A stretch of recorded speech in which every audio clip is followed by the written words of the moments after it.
अवाजी समातुन ताई radio voice of Sindh London.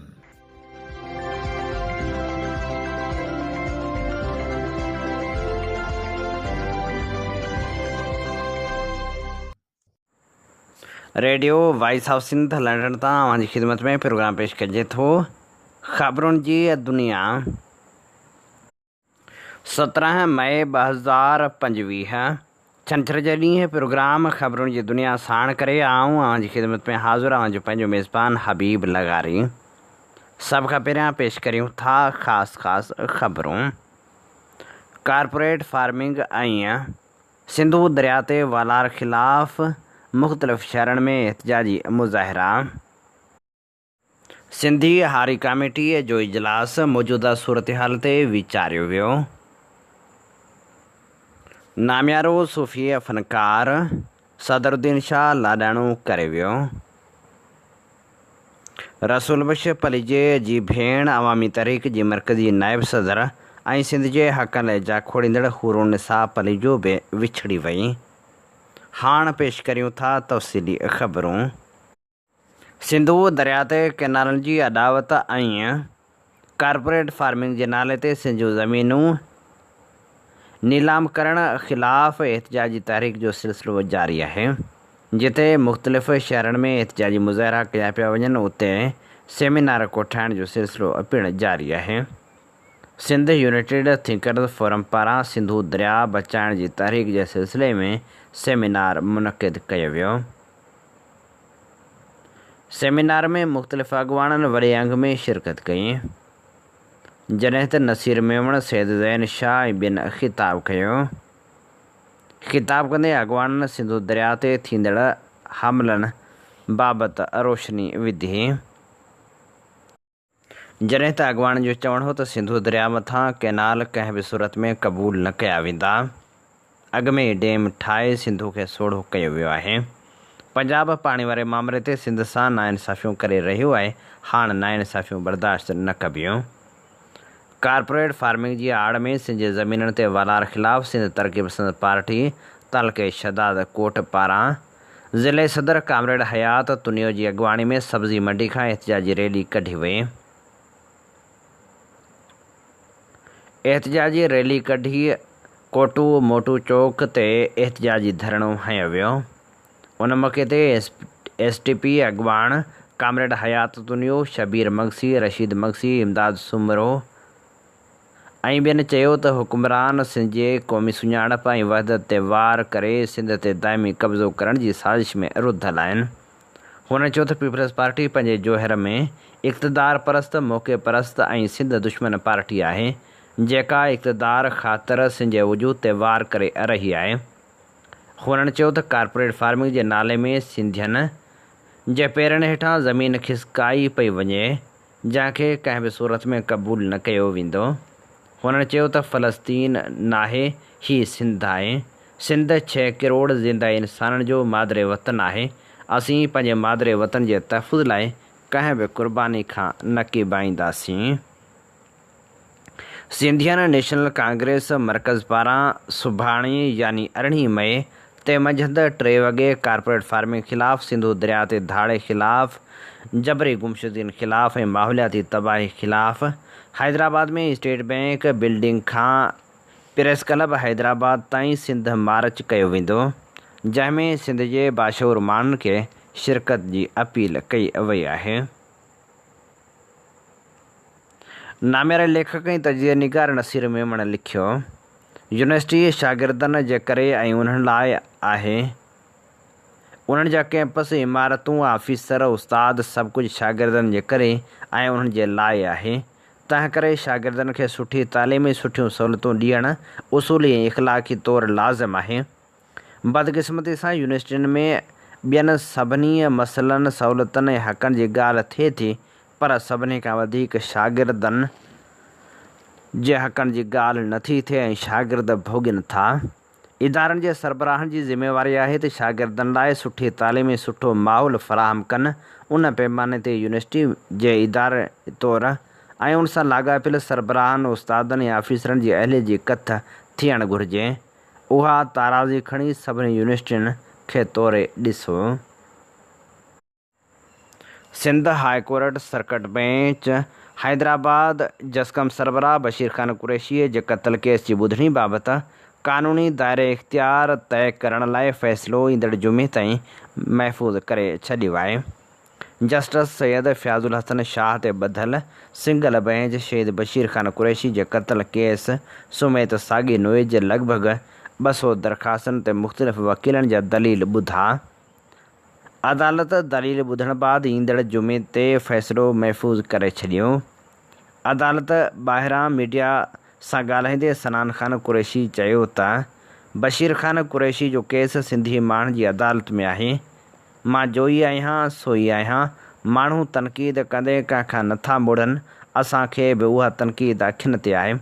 तनक़ीद कंदड़नि खे सुञाणूं। असांजी जदोजहद ऐं क़ुर्बानियूं सिंधी आवाम जे साम्हूं आहिनि। असां सिंधी क़ौम धरतीअ ई ॻाढ़े झंडे समेत दोस्तनि जो कॾहिं बि सौदो नाहे कयो। हुन चयो त मां सम्झां थो त हक़ जी राह ते हलण वारनि ते घणा ई पथर हणण वारा हूंदा आहिनि।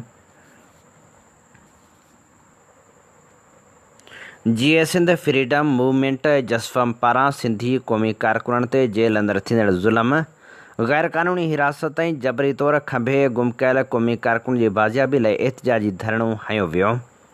क़ौमी कारकुननि जी आज़ादी लाइ जामशोरे कोटड़ी मेन हाईवे खे बंदि कयो वियो, जंहिं सबबि वॾे तइदाद में ट्रैफ़िक रुकिजी वई। जॾहिं त ॿिए पासे जसफम जे चेयरमैन सुहेल अबड़ो ज़ुबैर सिंधी ऐं अमर आज़ादी पंहिंजे जारी कयल बयान में चयो त पुरअमन धरणो आहे। क़ौमी कारकुननि जी ग़ैर क़ानूनी गिरफ़्तारी, जेल में थींदड़ ज़्यादतियुनि ऐं जबरी गुमशुदगी ख़िलाफ़ हीउ एहतिजाज आहे। सिंधी क़ौम पंहिंजे क़ौमी कारकुननि जी आज़ादी लाइ पुरअमन ऐं जमहूरी जदोजहद जारी रखंदी। हुननि मुतालबो कयो त हैदराबाद जेल इंतिज़ामिया फ़ौरी तौर ते क़ौमी कारकुननि मथां तशदुद बंदि करे। ॿी सूरत में जेल जे मुख्य गेट खे मुकमिल तौर ते बंदि करे एहतिजाजी धरणो वधायो वेंदो। हुननि मुतालबो कयो त ज़ाहिद चन्ना, सजाद चन्ना, अदनान बिल्लू, बादशाह बिल्लू, रफ़ाकत मंगनहार, शाहिद सुमरो ऐं ॿियनि क़ौमी कारकुननि खे फ़ौरी तौरु आज़ादु कयो वञे। सिंध ऐं बलूचिस्तान जे गुम कयल क़ौमी कारकुननि खे बि ज़ाहिरु कयो वञे। हुननि वधीक चयो त असां गॾियल क़ौमनि जे इदारनि united nation, Amnesty International, Human Rights Watch, बरतानवी पार्लियामेंट ऐं ॿियनि इंसानी हक़नि जे तनज़ीमुनि खे अपील करियूं था त पाकिस्तान तरफ़ां थींदड़ इंसानी हक़नि जी भञकड़ी जो फ़ौरी नोटिस वठी इंसाफ़ ॾियारियो वञे। आलमी सतह ते ख़ामोशी इख़्तियार करण उन ॾाढ जी हबज खे हथी ॾेई रही आहे ऐं क़ौमी कारकुननि जे ज़िंदगियुनि खे ख़तरे में विझी रही आहे। नामियारो सूफ़ी रागी सदरुद्दीन शाह लाॾाणो करे वियो। जिगर जे ट्रांसप्लांट बावजूदि संदसि तबियत में सुधारो न आयो। हुन गम से अस्पताल में पसाह पूरा कया। बरख ॾाहे ऐं सियासतदान रसूल बख्श पलीजे जी भेण, अवामी तहरीक जी मरकज़ी नायब सदर, सिंधियाणी तहरीक जी अॻूणी मरकज़ी सदर हुरुनिसा पलीजो 81 वरनि जी ॼमार में साह जी तकलीफ़ सबबि लाॾाणो करे वई। हुरुनिसा पलीजो जी वफ़ात ते अवामी तहरीक जे मरकज़ी सदर एडवोकेट वसंत थरी, सिंधियाणी तहरीक जी मरकज़ी सदर उमरा समो, अवामी तहरीक जे मरकज़ी सीनियर नायब सदर नूर अहमद कातियार ऐं ॿियनि पिणु ॾुख जो इज़हार कयो आहे। वर्ल्ड सिंधी कांग्रेस पारां पिणु हुरुनिसा पलीजो जे लाॾाणे ते ॾुख जो इज़हार कयो वियो आहे। पंहिंजे जारी कयल बयान में वर्ल्ड सिंधी कांग्रेस चयो आहे त अदहूर न सिर्फ़ु हिकु बहादुर ऐं उसूलनि वारी कारकुन हुई, पर पंहिंजे भाउ रसूल बख्श पलीजे जे गुज़ारे वञण खां पोइ हुन अवामी तहरीक जी वाघ बि ॾाके जज़्बे ऐं वाबस्तगी सां संभाली। सिंध जी क़ौमी जदोजहद में संदसि किरदारु हमेशह यादि रहंदो। वर्ल्ड सिंधी कांग्रेस जे समूरनि साथियुनि जे तरफ़ां अदहूर जे लाॾाणे ते गहरे ॾुख जो इज़हार कजे थो। असां संदसि पोयरनि ख़ानदान ऐं अवामी तहरीक जे समूरनि कारकुननि सां हिन ॾुख जी घड़ी में गॾु आहियूं ऐं दिली तज़ियत पेश करियूं था। सिंधी हारी तहरीक जी मरकज़ी कमेटी जो इजलास मरकज़ी सदर कामरेड गुलाम मुस्तफ़ा चांडियो जी सदारत हेठि हैदराबाद में थी गुज़रियो। इजलास में मुल्क ऐं ख़ासि करे सिंध जी सूरतहाल ऐं सिंध जे हारियुनि खे दरपेश मसइलनि ऐं तनज़ीम जे हवाले सां ग़ौर वीचार करे अहम फ़ैसिला कया विया। इजलास में 21 जून ते जुंगशाही भरिसां ॻोठ मुंगर ख़ान पलिजो में अवामी तहरीक जे सरबराह रसूल बख्श पलिजे जी 7वीं वरसी में शिरकत लाइ रिथाबंदी कई वई। इजलास में चयो वियो त सिंध जे जियापे जो वाहिद वसीलो सिंधु दरिया आहे। पंजाब जे हुक्मराननि सिंध जी कुर्सी परस्त वॾेरनि सरदारनि जागीरदारनि गादी नशीननि ऐं भोतारनि जी सहूलियतकारी सां सिंध ऐं सिंधी हारियुनि खे तबाह करण लाइ सिंधु दरिया जो पाणी ज़बरदस्ती रोके छॾियो आहे। पाणीअ न हुअण जे करे सभिनी खां पहिरीं सीधी तरह सिंध जे लखे हारियुनि खे कापारी धकु लॻो आहे। इजलास में चयो वियो त सिंधी हारी तहरीक CCI जे फ़ैसिलनि खे मुकमिल रद्द करे थी। CCI जे इजलास में 6 किनारनि खे रद्द नाहे कयो वियो ऐं न ई अहिड़े क़िस्म जो को CCI नोटिफिकेशन जारी कयो आहे। वज़ीर अज़म मियां शहबाज शरीफ़, बिलावल भुट्टो ज़रदारी ऐं सिंध हुकूमत सिंध जी 7 करोड़ अवाम सां विसाघाती ऐं दोखो कयो आहे। सिंधी हारी तहरीक CCI जे इदारे खे रद्द करे थी, जंहिंमें अक्सरियत पंजाब सूबनि जे नुमाइंदनि जी आहे। सिंधी हारी तहरीक मुतालबो करे थी त CCI जहिड़े इदारे जी सूबनि जे बराबरी तहत नए सिर जोड़जक कई वञे। इजलास में चयो वियो त पंजाब जा हुक्मरान तोसा बैराज खां गुड्डू बैराज जे विच में सिंध जे हिसे जो लखे एकड़ फुट पाणी ज़बरदस्ती खणी वञनि था, पर सिंध सरकार उन ज़ुल्म ऐं ॾियाड़ ते ख़ामोश तमाशाई बणियल आहे। सिंध जो वॾो वज़ीर अखर बि ॻाल्हाइण लाइ तयारु नाहे।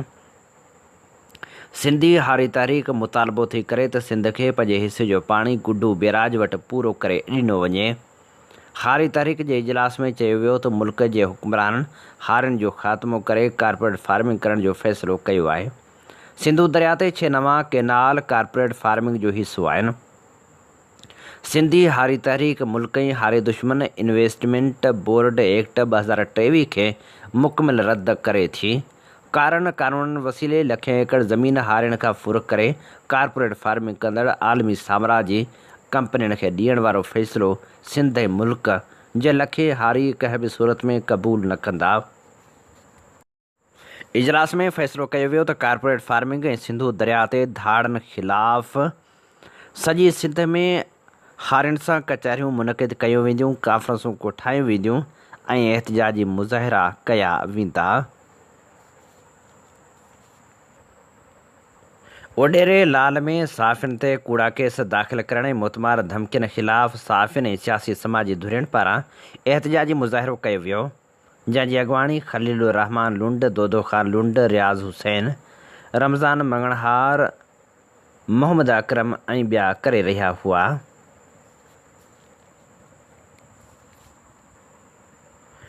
दड़ो पिंजारे केनाल में हैदराबाद जे फैक्ट्रियुनि मां ख़ारिज थींदड़ ज़हरीले ऐं गटरनि जे गंदे पाणी जे छोड़ तबाही मचाए छॾी आहे।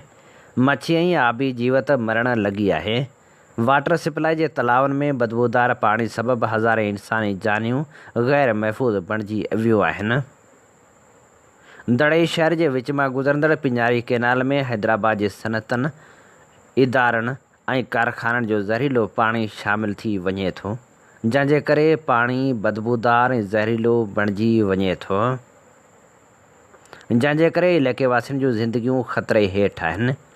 दड़े शहर जे सियासी समाजी अॻुवाननि एजाज़ अख़्तर मेमण, इमदाद मेमण, अली रज़ा कच्छी, असलम सुमरो, सैद गुलमुंद शाह, जावेद मेमण ऐं ॿियनि चयो त पिंजारी केनाल में हैदराबाद जे फैक्ट्रियुनि मां ख़ारिज थींदड़ ज़हरीले ऐं गटरनि जे गंदे पाणी जे छोड़ सबबि वॾे तइदाद में मच्छी ऐं आबी जीव जी नसलकशी थी रही आहे।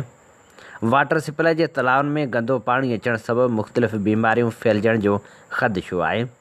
केतिरा ई माण्हू चमड़ियुनि जे बीमारियुनि में वकोड़जी चुका आहिनि। हुननि मुतालबो कयो त फ़ौरी तौर ते नोटिस वठी गंदे पाणी जो छोड़ बंदि करायो वञे।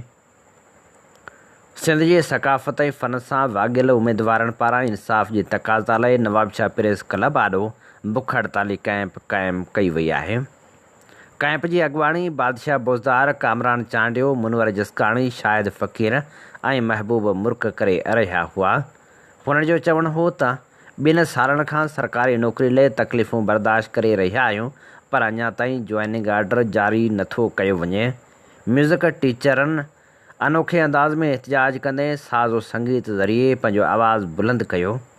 मीडिया सां ॻाल्हाईंदे हुननि चयो त 2022 में IBA सखर पारां वरितल टेस्ट में 319 उमेदवार कामयाबु थिया, जिन खे सिंध जे सक़ाफ़त वारे सूबाई वज़ीर सैयद सरदार अली शाह जे हथां कराची में ऑफर ऑर्डर ॾिना विया, पर 2 साल गुज़रण बावजूदि अञा ताईं जॉइनिंग ऑर्डर नथा ॾिना वञनि, जंहिंजे करे परेशानियुनि जो शिकार आहियूं। हुननि मुतालबो कयो त जल्द खां जल्द जॉइनिंग ऑर्डर जारी करे फ़नकारनि सां इंसाफ़ कयो वञे।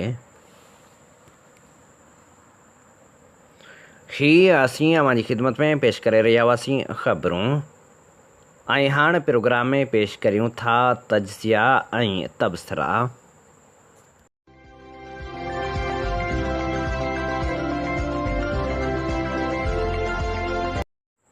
अरिड़हं सौ 57 जी जंग आज़ादी ऐं पंजाब में बरतानवी मुख़बिर ऐं एवार्ड याफ़्ता ख़ानदान कहिड़ा हुआ?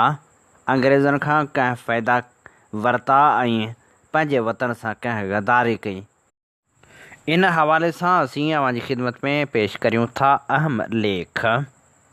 क़ाइदे आज़म यूनिवर्सिटी इस्लामाबाद में प्रोफेसर डॉक्टर तुराबुल हसन हिकु मक़ालो लिखियो आहे ऐं PhD जी डिग्री हासिलु कई आहे, जंहिंजो उनवान आहे पंजाब ऐं 1857 जी आज़ादी जी जंग। हिन मक़ाले में हुन आज़ादी जी जदोजहद जे हालतुनि ते रोशनी विधी आहे, जंहिं मुताबिक़ हिन जंग में जिन ख़ानदाननि आज़ादी पसंदनि जे ख़िलाफ़ अंग्रेज़नि जी मदद कई, उन्हनि मुजाहिदनि खे गिरफ़्तार करे क़त्लु कयो ऐं क़त्लु करायो, ऐं अंग्रेज़नि उन्हनि खे वॾियूं जाइदादूं, दौलत ऐं जागीरूं इनाम में ॾिनियूं। बरतानवी हुकूमत उन्हनि खे फ़र्ज़ जारी कया। हिन मक़ाले मूजिबि सभई ख़ानदान अंग्रेज़नि जा वफ़ादार हुआ। हुन वफ़ादारीअ जे बदिले में उहे अंग्रेज़नि जे अहसाननि खां तंग अची विया हुआ। उहे ख़ानदान अञा ताईं जागीरदार आहिनि ऐं पंहिंजनि अंग्रेज़ आकाउनि जी मौत खां पोइ बि हर हुकूमत में शामिल आहिनि। गिरफ़न पंजाब चीफ्स लाहौर 1909 बरतानवी हुकूमत खां हासिलु कयल रिकॉर्ड मूजिबि सैयद यूसुफ रज़ा गिलानीअ जे वॾे भाउ सैयद नूर शाह गिलानी खे बरतानवी हुकूमत पारां संदसि ख़िदमतनि जे बदिले में हिकु चोगो ऐं 300 रुपयनि जो सर्टिफिकेट ॾिनो वियो हो। पंजाब जे सियासी खाते जी कार्रवाई नंबर 47 जून 1858 हज़रत बहाउद्दीन ज़करिया जी दरबार मूजिबि मुजाहिदीन जे जदे अमजद शाह महमूद कुरैशीअ जे अबन डारियुनि आज़ादी पसंदनि ख़िलाफ़ अंग्रेज़नि जी हिमायत कई। उन्हनि हिकु रिसाले लाइ 20 मर्द ऐं औरतूं मुहैया कयूं। उनखां अलावा 25 मर्दनि पिणु जंग में हिसो वरितो। उन्हनि खे बरतानवी सामान जी हिफ़ाज़त जो कमु सौंपियो वियो हो।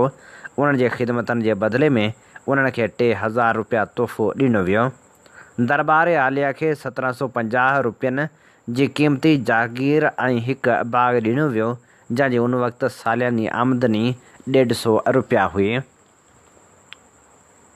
यूसुफ रज़ा गिलानी जो हवालो मुख़ालिफ़ धुर जे अॻुवाण चौधरी निसार अली ख़ान जे ॾाॾे चौधरी शेर ख़ान जो आहे।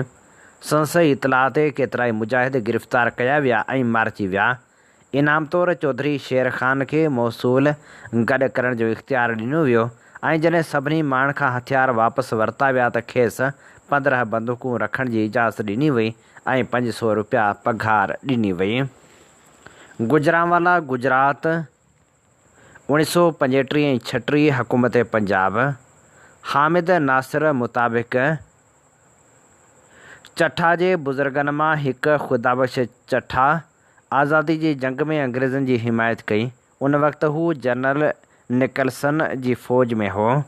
कसूर जे ख़ैरुद्दीन ख़ान, जेको ख़ुर्शीद कसूरी क़बीले सां तालुक़ु रखंदो हो, अंग्रेज़नि लाइ 100 माण्हुनि जी फ़ौज तयारु कई ऐं पाण बि जंग में शामिलु थियो। अंग्रेज़नि खेसि 2,500 रुपया सालियानो नौकरी ऐं 1,000 रुपया सालियानो पेंशन ॾिनी। जीअं जीअं आज़ादी जी तहरीक जे हिकु अहम शख़्सियत अहमद ख़ान खरल जी मक़बूलियत वधी, अंग्रेज़नि खे डपु थियो त जल्दी सदन मक़ामी सिपाहियुनि जी जाइ ते बदर अहमद या खरल अची वेंदा। तंहिं करे 10 जून 1857 ते मुल्तान छावनी में प्लाटून नंबर 69 खे बग़ावत जे शक में ख़तमु कयो वियो ऐं प्लाटून कमांडर खे 10 सिपाहियुनि सां गॾु हिकु तोप जे साम्हूं रखियो वियो। जून जे आख़िर ताईं बाक़ी प्लाटून शक कयो त उन्हनि खे निंढनि टोलनि में विरहायो वेंदो ऐं ख़तमु कयो वेंदो। सिपाहियुनि बग़ावत कई। तक़रीबन 1200 सिपाहियुनि बग़ावत जो झंडो बुलंद कयो। अंग्रेज़नि ख़िलाफ़ बग़ावत कंदड़ मुजाहिदीन खे बहाउद्दीन ज़करिया जे पुॼारी शाह मोहम्मद कुरैशी शहर ऐं कैंप जे विच में पुल शोला पुल ते पंहिंजे पोइलॻनि समेत बरतानवी फ़ौज जी कमांड हेठि गिरफ़्तार कयो ऐं लॻभॻि 300 मुजाहिद शहीद थी विया। हीअ शाह मोहम्मद कुरैशी असां सां गॾु मौजूदु आहे। उहो अॻूणे परॾेही वज़ीर मखदूम शाह मोहम्मद कुरैशी जो पड़ ॾाॾो हो। उन्हनि जा नाला संदसि नाले ते रखिया विया हुआ। कुझु बाग़ी चनाब दरियाव जे किनारे शहर छॾे रहिया हुआ त उन्हनि शेर शाह जे प्यारे ख़ादम मखदूम शाह अली मोहम्मद ऐं संदसि पोइलॻनि जी दरबार ते कब्ज़ो कयो ऐं उन्हनि जो क़त्लेआम कयो। हिन क़त्लेआम खां बचण लाइ मुजाहिदीन दरिया में टिपो ॾिनो। कुझु ॿुॾी विया ऐं पंहिंजूं ज़िंदगियूं वञाए वेठा, जॾहिं त ॿिया फ़रार थियण में कामयाबु थी विया। जेके माण्हू पुल ते पहुता उन्हनि खे जलालपुर पीर वाला जे दीवान, जेको सैयद सुल्तान कताल बुखारी जो जदे अमजद हो, पंहिंजनि शागिर्दनि जी मदद सां शहीद कयो। जलालपुर पीर वाला जो मौजूदा दीवान आमिर आद दीवान आशिक़ अली बुखारी उन्हनि में शामिलु आहे। मुजाहिदीन जो हिकु गिरोह उत्तर में हवेली ॾांहुं निकितो, जिते हवेली कोरंगा जे अॻुवाण पंहिंजे पोलॻनि औरंगरियाल हिराज सरगन ऐं तारगढ़ सरदारनि सां गॾु उन्हनि खे घेरो कयो ऐं शहीद कयो। हवेली जो महर शाह सैयद फ़खरम मामून जे ॾाॾे जो भेणियो हो। हुन क़त्लेआम में हिकु शहीद खे मारण लाइ खेसि 20 रुपया नक़द ऐं 1 चौरस मीटर ज़मीन ॾिनी वई। मखदूम शाह मोहम्मद कुरैशी खे 1857 जी जंग आज़ादी खे दॿाइण में मदद जे बदिले में 3000 रुपया नक़द, 1700 रुपयनि जी सालियाने मुआवज़े जी जागीर ऐं 87,000 रुपयनि जे बराबरि 87,000 रुपया ॾिना विया। माफ़ी 1860 ईस्वी में ॾिनी वई, जॾहिं हिंदुस्तान जे वायसराय मुजाहिदीन जी शाद जे मुआवज़े तौरु चनाब दरिया जे किनारे ते हिकु वॾी जागीर मखदूम शाह अली मोहम्मद खे बेगीवाला बाग़ ॾिनो। ही उहे माण्हू आहिनि जेके असांजो मुल्क हलाए रहिया आहिनि। हीअ असीं अव्हांजी ख़िदमत में पेश करे रहिया हुआसीं अहम रिपोर्ट। ऐं हाणे सिंध यूनिवर्सिटी में तारीख़ी अनोखे एहतजाज बाबति अव्हांजी ख़िदमत में पेश करियूं था जानिब वसाण जी रिपोर्ट। सिंध यूनिवर्सिटी में 30 मार्च 2022 ॾींहं जो 3 वॻे घटि में घटि 50 रियासती इदारनि जूं गाॾियूं, जंहिंमें रेंजर्स, पुलिस ऐं ॿिया अहलकार शामिलु हुआ, उहे बॉइज़ हॉस्टल ते रेड करण लाइ CC वटि पुगियूं। असांखे ख़बर पई त उन वक़्तु शागिर्द अॻुवाण, जिन में मूं समेत फ़िदा पंवर, फ़ुरक़ान पंवर, आकाश लाखो, ज़ेब जतोई, ज़ाहिद किरियो, दरियाखान पंवर ऐं ॿियनि फ़ैसिलो कयो त हली ॿाहिरि इंतिज़ामिया सां ॻाल्हायूं था त हॉस्टल अंदरि कंहिं बि शागिर्द खे कुझु थियो त ज़िम्मेवार अव्हां हूंदा। असां 20 दोस्त नारेबाज़ी कंदा CC ॾे वधियासीं, जिते रियासती इदारा, इंतिज़ामिया जा अमलदार, जंहिंमें प्रोवेस्ट ऐं ॿिया बीठल हुआ। असां जॾहिं नारेबाज़ी कंदा उते पुगासीं त असांखां अवल हू निकिरी रहिया हुआ ऐं गाॾियूं काहे हलिया विया। जंहिंखां बाद असां फ़ैसिलो कयो त रद्दअमल ॾिबो ऐं हॉस्टल गेट आॾो धरणो हणण जो ऐलान कयो वियो। समूरा दोस्त हॉस्टलनि ते शागिर्दनि खे एहतजाज लाइ वठणु विया त आउं ऐं हिकु ॿियो दोस्त, जेको मुंहिंजे ख़्याल में ज़ेब जतोई हुयो, होशूअ लान वटि बीठा हुआसीं त हिकु हमराह आयो। असां ॿिन्ही सां अची मिलियो। तव्हां ॿई हीउ एहतजाज करायो था। इदारा चवनि था इहो एहतजाज न थियणु घुरिजे। उन लाइ अव्हां ॿई न अचो। हिन एहतजाज में असां उनखे जवाबु ॾिनो एहतिजाज हर सूरत में थींदो। जंहिंखां बाद असां एहतिजाज कयो ऐं 200 खां मथे शागिर्द उन एहतिजाज में शरीक थिया। उन वक़्तु पुराणनि सीनियर दोस्तनि तस्दीक कई त सिंध यूनिवर्सिटी में इहो पहिरियों दफ़ो आहे त रेंजर जी चढ़ाई रियासती इदारनि ख़िलाफ़ु सिधी रीत अहिड़ो एहतिजाज थियो हुजे। हिन में समूरनि दोस्तनि सख़्त खां सख़्तु तक़रीरूं कयूं। हिन एहतिजाज जो रिकॉर्ड अॼु बि सोशल मीडिया ते पियल आहे। ॿियो एहतिजाज फ़ीसनि जे वाधारे ख़िलाफ़ु कयो वियो, जंहिंमें हज़ारे शागिर्द उन तहरीक जो हिसो थिया ऐं उहो फ़ैसिलो वापसि वरितो वियो। जेका तहरीक समूरनि दोस्तनि खे यादि हूंदी, उन तहरीक खां बाद शागिर्द सियासत में हिकु दफ़ो ॿीहर उत्साह पियो ऐं शागिर्द वॾे तइदाद में शागिर्द तनज़ीमुनि जो हिसो थियणु लॻा। हीअ तहरीक मुसलसल हली, जंहिंमें सिंध यूनिवर्सिटी अंदरि रैलियूं कढियूं वियूं, एहतिजाजी मुज़ाहिरा कया विया। पीपी अॻवान निसार खोड़ो बि आयल हो। शहीद बेनज़ीर गैलरी में उते सभई शागिर्दनि एहतिजाज कयो ऐं उन फ़ैसिलो कयो वियो त वधायल फ़ीस जेका 100% आहे उनखे 50% कयो वेंदो। पर शागिर्दनि उहो तस्लीम न कयो ऐं शागिर्दनि जदोजहद जारी रखण जो ऐलान कयो। उनखां पोइ हैदराबाद प्रेस क्लब वारो 3 ॾींहं बुख हड़ताल जो ऐलान कयो वियो ऐं बुख हड़ताल शुरू थियण खां बाद 5 कलाकनि में इंतिज़ामिया गोॾा खोड़े फ़ैसिलो वापसि वरितो। बुख हड़ताल ख़तमु करण लाइ इंतिज़ामिया जा अमलदार शागिर्द अॻवान लाइ जूस ऐं हार वठी हैदराबाद प्रेस क्लब पहुता। हीअ तहरीक पिणु अहम तारीख़ी हुई, जेका शागिर्दनि जे उत्साह जो सबबु बणी। असां 2019 में यूनिवर्सिटी जे पहिरें साल में हुआसीं त असांखे इस्लामिक कल्चर सब्जेक्ट मैडम पढ़ाईंदी हुई ऐं साॻिए वक़्तु गर्ल्स हॉस्टल जी प्रोवेस्ट पिणु हुई। उन वक़्तु पिणु हॉस्टल अंदरि शागिर्द ॼाण सां मसइला थींदा हुआ, पर ज़ाहिर न थींदा हुआ। हुन जो किरदारु उन वक़्तु बि ईअं रहियो।